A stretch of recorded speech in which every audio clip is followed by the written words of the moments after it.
പുതിയൊരു വീഡിയോയിലോട്ട് എല്ലാ കൂട്ടുകാർക്കും ഒരിക്കൽ കൂടി സ്വാഗതം. അപ്പോൾ നമ്മളിന്ന് ഞണ്ട് കറിയാണ് വെക്കാൻ പോകുന്നത്. അതിനുവേണ്ടി അരപ്പ് തയ്യാറാക്കി വെക്കുകയാണ്. ആദ്യം തന്നെ തേങ്ങ ഇട്ടിട്ടുണ്ട്, വെളുത്തുള്ളി ഇട്ടിട്ടുണ്ട്, കുരുമുളക് ഇട്ടിട്ടുണ്ട്, ഇഞ്ചി ഇട്ടിട്ടുണ്ട്, പെരിഞ്ചീരവും കൂടെ ഇട്ട് കൊടുത്തിട്ടുണ്ട്.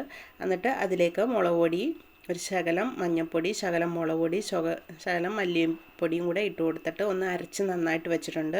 നമ്മൾ അരപ്പ് തയ്യാറാക്കി വെച്ചിട്ട് വേണം നമ്മൾ ഞണ്ടെല്ലാം കഴുകി വൃത്തിയാക്കാൻ. അപ്പോൾ ഞാൻ അരപ്പെല്ലാം റെഡിയാക്കി വെച്ചതിന് ശേഷം ഞണ്ടെല്ലാം എടുത്തിട്ടുണ്ട്. നമുക്കിന്ന് മാർക്കറ്റിൽ ചെന്നപ്പം ഒരുവിധം നല്ല ഞണ്ട് കിട്ടിയിട്ടുണ്ടായിരുന്നു. നല്ല ഒരുവിധം വലുതായിരുന്നു. എല്ലാത്തിനും കാലൊക്കെ ഉണ്ടായിരുന്നു. മിക്കതിനും നമ്മൾ ചിലപ്പോഴൊക്കെ വാങ്ങുമ്പോൾ കാലൊക്കെ ഒന്നും കാണൂല. ഒരു കാലം ഒരു ഞണ്ടയിലേ ചിലപ്പം കാണുകയുള്ളൂ, ചിലപ്പോൾ രണ്ട് കാലും കാണൂല. അപ്പോൾ അങ്ങനെ ഇപ്രാവശ്യം കിട്ടിയപ്പോൾ എല്ലാം നല്ല ഇച്ചിരി വലിയ കാലൊക്കെ ഉള്ളതായിരുന്നു. അതുമല്ല 200 രൂപയ്ക്ക് നമുക്ക് കിട്ടുകയും ചെയ്തു. അവർ 400 രൂപ പറഞ്ഞതായിരുന്നു ഇത്രയും ഞണ്ടിനും കൂടി. അപ്പോൾ നമ്മൾ ഇങ്ങനെ പറഞ്ഞ് 200 രൂപയ്ക്ക് തന്ന് അങ്ങനെ പിന്നെ ഒന്നിച്ചങ്ങ് എടുത്തെല്ലാം കൂടെ. അപ്പോൾ പിന്നെ അത് വൃത്തിയാക്കണം. അരപ്പെല്ലാം റെഡിയാക്കി വെച്ചതുകൊണ്ട് തന്നെ നമുക്കിത് വൃത്തിയാക്കിയിട്ട് എളുപ്പം തന്നെ അടപ്പേ വെക്കാൻ പറ്റും. ഇവിടെ മാർക്കറ്റിൽ ചെന്ന് കഴിഞ്ഞാൽ എപ്പോഴും ഞണ്ട് കിട്ടും. ഞണ്ടും കൊഞ്ചും ഇതെപ്പോഴും നമ്മൾക്ക് കിട്ടും. എപ്പോൾ വേണമെങ്കിലും ചെന്ന് കഴിഞ്ഞാൽ കിട്ടും. എല്ലാ സീസണിലും കിട്ടും. അപ്പോൾ നമ്മൾ ഇടയ്ക്കൊക്കെ അതുകൊണ്ട് ഞണ്ട് വാങ്ങാറുണ്ട്.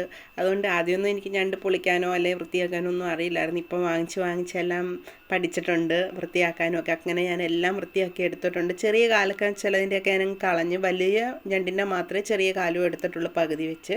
കൊണ്ടുവന്ന് കാലൊക്കെ നല്ല വലിയ കാലമായിരുന്നു. അങ്ങനെ അരപ്പ് ചട്ടിയിലോട്ട് ഒഴിച്ച് നമ്മൾ കടുവൊന്നും ആദ്യമേ വറക്കില്ല. ഇതിങ്ങനെ പച്ചയ്ക്കാണ് എല്ലാം എടുക്കേണ്ടത്. അപ്പോൾ ഞാൻ ചട്ടിയിലോട്ട് ആദ്യം നമ്മുടെ അരപ്പിട്ടിട്ടുണ്ട്. അതിലേക്ക് കുറച്ച് ഉപ്പും കൂടി ആവശ്യത്തിന് ഇട്ട് കൊടുത്തിട്ട് ഇപ്പം ഞാൻ അതിൻ്റെ മാംസഭാഗം രണ്ടായിട്ട് മുറിച്ചിട്ടുണ്ടായിരുന്നു. അങ്ങനെയാണ് ഇട്ടത്. അപ്പം കുറച്ച് ഞാൻ ഇങ്ങനെ കറി വെക്കാനെടുത്തു. പക്ഷേ കറി വെക്കുന്ന ഈ തേങ്ങ അരച്ച് കറി വെക്കുന്ന ഞണ്ട് കറി ഉണ്ടല്ലോ, നല്ല ടേസ്റ്റാണ്. നല്ല മണവും നല്ല ടേസ്റ്റുമാണ്. ഒരു കലം ചോറുണ്ടും നമ്മൾ ആ കറിയും കൂട്ടി, അതുപോലെ നല്ല ടേസ്റ്റാണ്. അപ്പോൾ ഞാൻ കുറച്ചെടുത്ത് കറി വെക്കാനായിട്ട് എടുത്തു. കുറച്ച് നമ്മൾ വറക്കാനായിട്ടും ഗ്രേവി ഉണ്ടാക്കാനായിട്ടും എടുത്ത് വെച്ചിട്ടുണ്ട്. അതിലേക്ക് കുറച്ച് പച്ചമുളകും കരിയാപ്പിലയും കൂടെ ഇട്ട് കൊടുത്തിട്ട് പിന്നെ ഗ്യാസ് കത്തിച്ചിട്ട് തിളപ്പിക്കാൻ വെച്ചിട്ടുണ്ട്. നല്ല ഒരു തിള വന്നതിന് ശേഷം നമ്മൾ ഒരു വലിയ തക്കാളിയും കൂടി അരിഞ്ഞ് പച്ചയ്ക്ക് തന്നെ ഇട്ട് കൊടുത്തിട്ടുണ്ട്. ആ തക്കാളിയൊക്കെ ഒന്ന് വെന്ത് വരുമ്പോഴത്തേക്കും നല്ല മണമാണ് ഞണ്ട് കറിയുടെ. അപ്പുറത്തു നിന്നൊക്കെ ആൾക്കാർ വരും ഞണ്ട് കറിയുടെ മണം വരുന്നെന്നും പറഞ്ഞുകൊണ്ട്. കൊച്ചുകാർ അപ്പുറത്തെ കൊച്ചൊക്കെ ഓടി വരുന്നായിരുന്നു. അതിന് ഭയങ്കര ഇഷ്ടമാണ് നമ്മുടെ ഞണ്ട് കറി.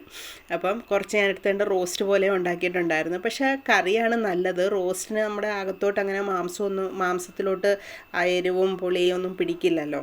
അപ്പം നമ്മൾ സാധാരണ റോസ്റ്റ് ചെയ്യുന്ന പോലെ ഞാൻ കുറച്ചെടുത്ത് റോസ്റ്റും ചെയ്തിട്ടുണ്ടായിരുന്നു. ഇത് നമുക്ക് ഫ്രിഡ്ജിനകത്ത് വെക്കാൻ പറ്റില്ലല്ലോ, നാളത്തേക്കോ അല്ലെങ്കിൽ 2 ദിവസത്തേക്കോ വേണ്ടി. അപ്പോൾ ഇതിൻ്റെ വെള്ളം വലിഞ്ഞിട്ട് ഇതിൻ്റെ മാംസം എല്ലാം ചൊക്കിപ്പോകും. അതുകൊണ്ട് എല്ലാം അങ്ങ് എടുത്ത് കറി വെച്ച്. അപ്പം നമ്മുടെ ഞണ്ട് കറി, ഞണ്ട് റോസ്റ്റ്, മീൻ വറുത്തത്, മീൻ കുറച്ച് ഫ്രിഡ്ജിലിരിപ്പുണ്ടായിരുന്നു, അതും കൂടി എടുത്ത് വറുത്ത്. അപ്പോൾ ഇതൊക്കെ ആയിരുന്നു ഇന്നത്തെ ലഞ്ച്. അപ്പോൾ ഇത് ഓൾറെഡി നേരത്തെ ഒരു വീഡിയോ ആണ് കേട്ടോ. സൺഡേയിലെ ഒരു വീഡിയോ ആയിരുന്നു, ഞാൻ ഇട്ടില്ലായിരുന്നു. ഇന്ന് അപ്ലോഡ് ചെയ്യുന്നതേ ഉള്ളൂ, ഇന്നത്തെ അല്ല ഇത്. അങ്ങനെ നമ്മൾ ചോറൊക്കെ വിളമ്പി കുറച്ച് ഞണ്ട് റോസ്റ്റും എടുത്തിട്ടുണ്ട്, ഞണ്ട് കറി എടുത്തിട്ടുണ്ട്.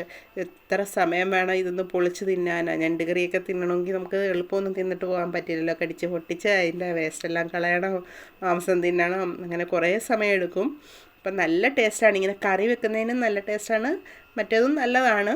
എല്ലാവരും ഒന്ന് ട്രൈ ചെയ്ത് നോക്കണേ.